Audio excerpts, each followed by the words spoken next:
insonlarimiz ovqat yeganlaridan keyin nimaga uyqulari keladi? O'g'lim, ovqat yemaysanmi? Buni sabablari juda ham ko'p va bu noto'g'ri narsa.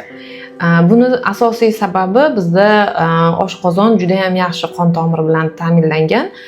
Qon aylanish va shuni hisobiga barcha qon aylanish tizimida o'sha ovqat yegandan keyin oshqozonga qaratiladi bu tizim va shuni hisobiga bizda ko'pincha uyqu keladi.